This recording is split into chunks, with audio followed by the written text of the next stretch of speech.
All right, here we go.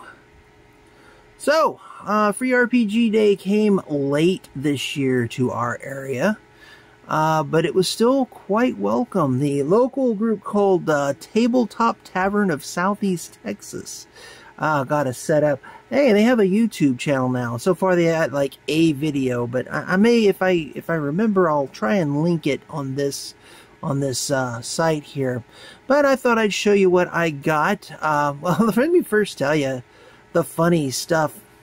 You know what? No, I'll get to that later. Let me start with this. I love me some Goodman Games products. Unfortunately, I did not come in time to get the free RPG adventure this year. I was late. Well, I guess I will tell the story after all. I came in super late, like 15 minutes late. All of the Dungeon Crawl Classics modules that were there, they had already been snapped up. Fortunately, one of them got snapped up by a friend of mine, and I may look at it later at some later date, maybe, hopefully. And it's funny, they showed up thinking I was running a game myself. I did say I wanted to run a game, but I had gotten super sick, and I never contacted the Tabletop Tavern guys about it. So, oh well, what are you gonna do? Yeah, I got really sick in July. It was like I took the week off for my birthday. And on the second day, I got a very bad sinus infection, and it just lingered with me forever. But, you don't care. But let's see what I did get from Goodman Games. This is a 5e module called the Three Wizard Conundrum. And I've already flipped through this. You got 3 wizards, one chaotic evil, 1 lawful evil, and 1 neutral evil. And I don't know, as far as I know, that's all I know about it. But check it out. It may be 5e, but that definitely looks like Dungeon Crawl Classics art. Well, that one doesn't. Not as much. Yeah, so 5e. Wow, look. Shortest adventure ever. But hey, it's free. And what the heck? Oh, wild magic effects. I guess there's something to do with wild magic in this one. So yeah, cool. I held back this year. This was the only thing I was originally going to get. Normally I grab one of everything, but I'm like, man, I have so much stuff I didn't read. I've read some of it, but not a lot of it. So I held back, but then I also spotted a familiar problem. This is like a one-page RPG. And apparently, you just play familiars to different wizards, and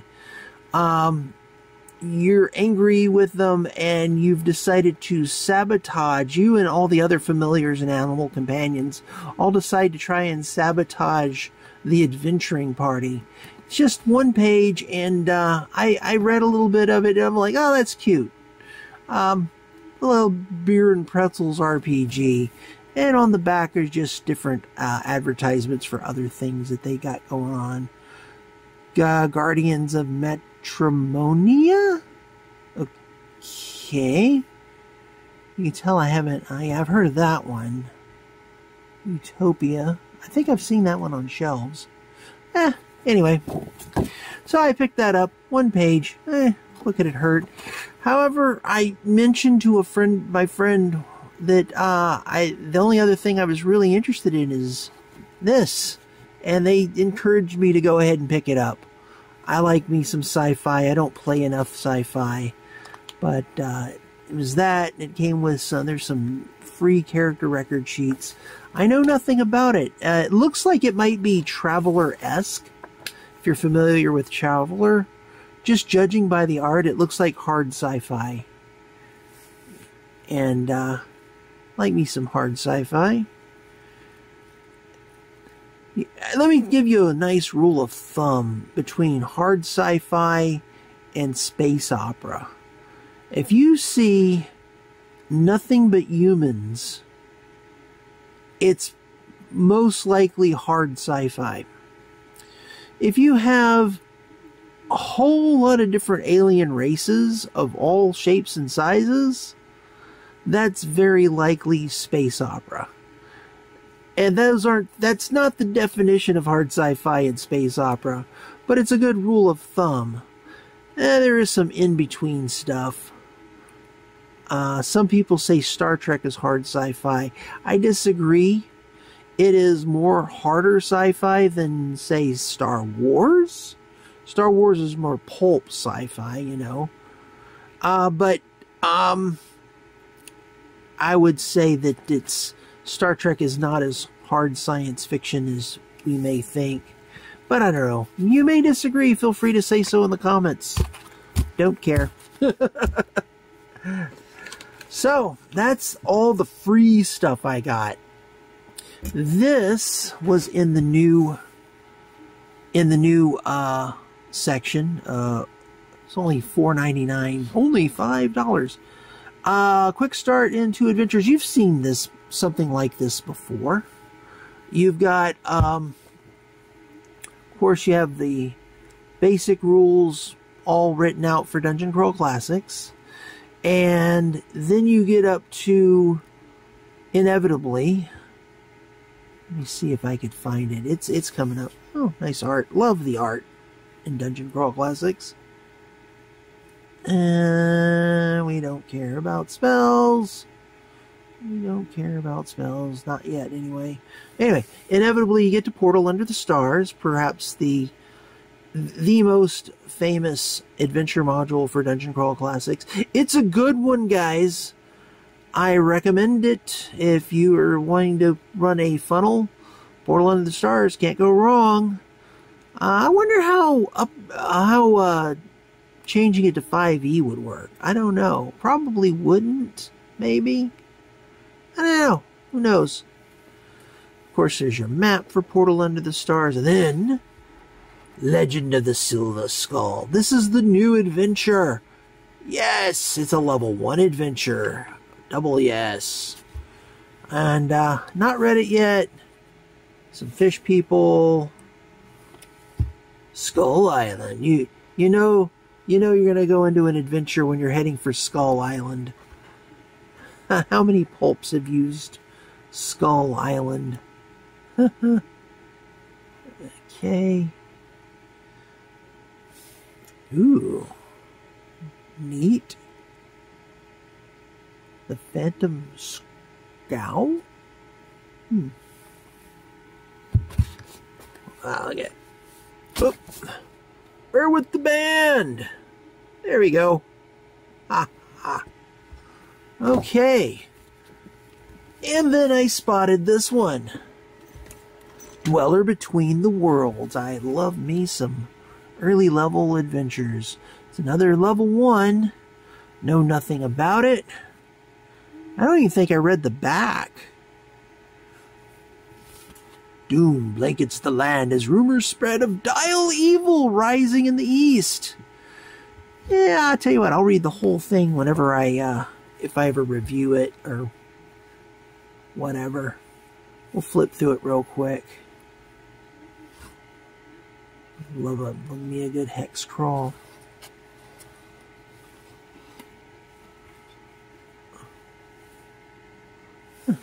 Chad drives a mutant to grade 6. Empire of the East. That's new. Be fun to read. Okay. And now, the oddball. Virtual Lore. This was in a, what do you call those Ziploc baggies to protect it? I think, oh, that's interesting. File number 1, $6 for mature readers. Begin. And like, what is this? What is this? I don't know. It's got an interesting cover. I mean, it looks like, you know, it's just doesn't look like super professional, but it doesn't matter. I mean, it caught my eye. I thought it was neat. Looks Babylonian and yet modern. And I flipped it over to see what the back says. Virtual Lore, your source for disinformation. Huh? Brought to you by the Cabal. I know nothing about the Cabal. What is this? I don't know. It's issue 1. Is this a tabletop RPG for $6? No. I opened it up and not read it. It turns out this is a magazine. And I'm like, oh, it's a magazine. That's neat. It's specialized in magazine specialized in World of Darkness. Old World of Darkness, apparently. It seems like it's Old World of Darkness. I couldn't find a copyright, so I don't know how old it is. It could have been New World of Darkness. I haven't read it yet, but it looks like it would be. Yeah. So, I was... $6, I wasn't hurt that it wasn't a role-playing game or an adventure, but it does look like it would be interesting if maybe I could do something with it. Who knows? Yeah, I love to get me something weird out of bargain bins and whatever. Now I figure $6, I can't go wrong. And despite the fact that it's fairly unprofessional, I mean, tells me nothing about what the interior of this. The art is interesting, but obviously not, you know, it looks like it was done with magic marker. But how many magazines have I done? I participated in a zine a couple of times. That was it. And yeah. So it's a labor of love, and I respect that. I don't know if the information inside is going to be useful for me. Might be fun reading, at best. I don't know. Virtual Lore. Eh. And now we get to the big one. Oh, lordy. I got me the Spelljammer. Do I want to open this? I'm 12 minutes in on this video, and I like to keep my videos short. You know what? Let's do it. Spelljammer! Adventures in Space! Let me open this sucker up. Oh, come on.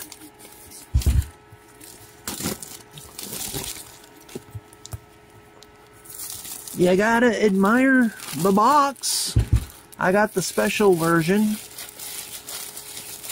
The shiny version. I've become addicted to the shiny versions for some reason. To get the shiny covers, by the way, you're not going to get them at Target. You're not going to get them at Barnes & Noble. You're not going to get them at Second & Charles unless somebody sold them. You're going to get them at your friendly local gaming store. So you want to find your friendly local gaming store, because these, that's where these go. Don't think you're going to find them on Amazon either. Nice box. And in the box you get Boo's Astral Menagerie. That's your Dungeon Master's Guide. The Light of Zarzix? Who knows. That's your adventure. And your Astral Adventures Guide. And a DM screen. Hold your applause. Because I'm going to show you something that somebody pointed out. Look how thin the books are. These books are tiny. You could have just easily made a $60 book and put it all in one book. 63, 64 pages. Apparently they are all 64 pages. I don't know, guys. I don't know. DM screen, evocative art. Very nice. Very purple. But very Spelljammer, too. Let's see what the inside looks like. There we go.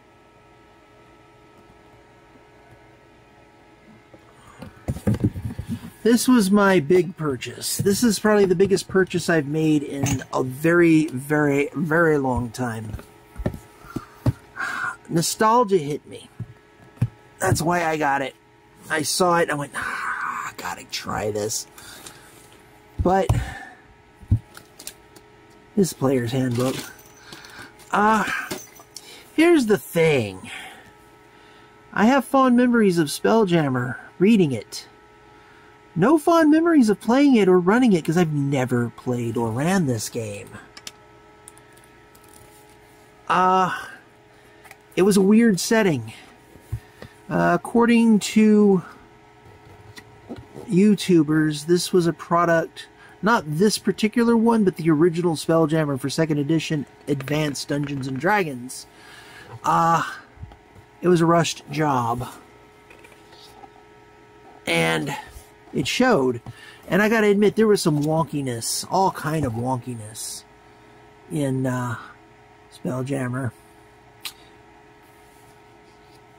Got your different ones. They've added Astral Elves. I don't know where they got Astral Elves, but I don't know if they made them for this game or what. I somewhat remember the gnome, auto gnomes. Don't get that.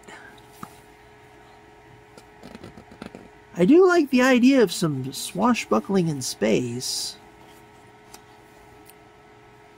Check these guys out. The Hodose. These guys were from Star Frontiers. When I first saw them, I went, oh, these are budget Phanatons. But then I realized, no, these guys are from Star Frontiers. They took them from Star Frontiers. I'm going to do you may as well just have Star Frontiers. I'll be honest, I think I would have been more excited for Star Frontiers. Says the guy who bought the book. Same with the Plasmoid. Also a Star Frontiers creature. Oh well. Trikreen. Star Frontiers had its own bug creature, but I figured they already had the Trikreen. It would have been redundant. Nice art. Will I like this product? I don't know. I haven't read it. I'm just flipping through it. It has some weird rules. Your starships are basically... They carry their own oxygen with them. The void of space isn't technically a void. Wow, a lot of nice deck plans. An awful lot of deck plans. Guys, it feels to me like there's like more deck plans than there is rules. Don't get me wrong, I mean, deck plans are awesome, but how many pages of deck plans are there? Hang on. Hang on. Hang on, hang on, hang on. Hang on. Spelljamming ships. Starts on page 24. Ends on page 57. You have that much of the book. Right there. This much of the book is deck plans. Half the book is deck plans. What about rules? That's all I have in rules? Really? Some character options? Some magic items? The heck? Ooh, pretty. Oh, it's got a fold-out map. That's... okay, I'll give them that's cool. The Rock of Brawl. Here's another problem Spelljammer has. The Rock of Brawl is in realm space. What's realm space? Realm space is the space that Forgotten Realms happens in. Imagine, if you will, our own solar system, right? We're sitting here with SpaceX trying to get to the stars, trying to work our way to Mars, right? Meanwhile, somewhere in the asteroid belt, we're already in space. And for some reason, we don't interact with each other. That's the Rock of Brawl. Rock of Brawl is in realm space. There are people there. There are alien creatures there. It affects... How does it affect the Forgotten Realms? Nada. Nada. Sword Coast, they're like, airships? That's a weird concept. No. Yeah, that's one of the weird, wonky things about Spelljammer. And I know I'm talking pretty negative. There's some cool stuff in Spelljammer. You're wrong. I liked me some Spelljammer, but it was hit or miss. I'll give my favorite example on the hit or miss aspects of Spelljammer. It's two adventures. Goblin's Return and the Broken Sphere, right? So, Goblin's Return wasn't a... What's that? It's another book? What book is that? Oh, alternative. There's another alternative cover to this? Alright, whatever. Goblin's Return was awesome. So the goblins are returning and they're wreaking havoc, and I'm just flipping, showing all the nice pictures. And you've got to infiltrate effectively the Death Star in space, the fantasy version of the Death Star, Gamma base, I think it was called. It was inside of a giant turtle shell. Really cool. Really fun adventure. Really, wow, it's really intense. You know, you weren't going to smash open doors and take the loot Munchkin style on that one. You're going to have to infiltrate and figure things out. Really neat. Then you had the sequel, The Broken Sphere. Whoops. Right off the bat. You see, each universe, for lack of a better word, realm space, gray space, Kryn space, they're all inside giant spheres, and you're not supposed to be able to smash the spheres. For some reason, one of the spheres is smashed, and the thing you need to get out of that sphere is, the thing you need to get is in that sphere. And it has a really weird, wonky cosmology. It's so strange. If you like whimsy, The Broken Sphere is for you. But, I don't know, dealing with, what do they call it? What do you have when you have a winged unicorn? What are they called? I forget. You had these winged unicorns. They live inside of a triangular sun. Oh, the pain. So yeah, if you like whimsy, The Broken Sphere is for you. And there was some fun stuff in The Broken Sphere, but it wasn't Goblin's Return. So it's like thematic whiplash, going from one adventure to the next. And that was Spelljammer in a nutshell. You have cool ideas sitting side by side with dumb ideas, and it really feels strange. It's the weirdest of... I'll say it's weirder than Planescape. I'll even go that far. It's probably the weirdest of settings. But, despite the weirdness, you could get some fun ideas and fun games out of it. I know you can. There was a version of Spelljammer produced by Pazio, but the guys that do Pathfinder, back when they were doing the Dungeon and Dragon magazines. One of the, don't remember if it was Dungeon or Dragon. I think it was Dragon. That might have been Dungeon. They had an alternate Spelljammer universe, and it was nice and short, and it happened in a single solar system, and it was good. It was very, very cool. So, yeah. Alright, I talked a lot about Spelljammer, and what I remember of it, what I've reminisced of it. But I think it's time to call it quits. I'm past the 25-minute mark, and that's actually way past what I usually do for videos.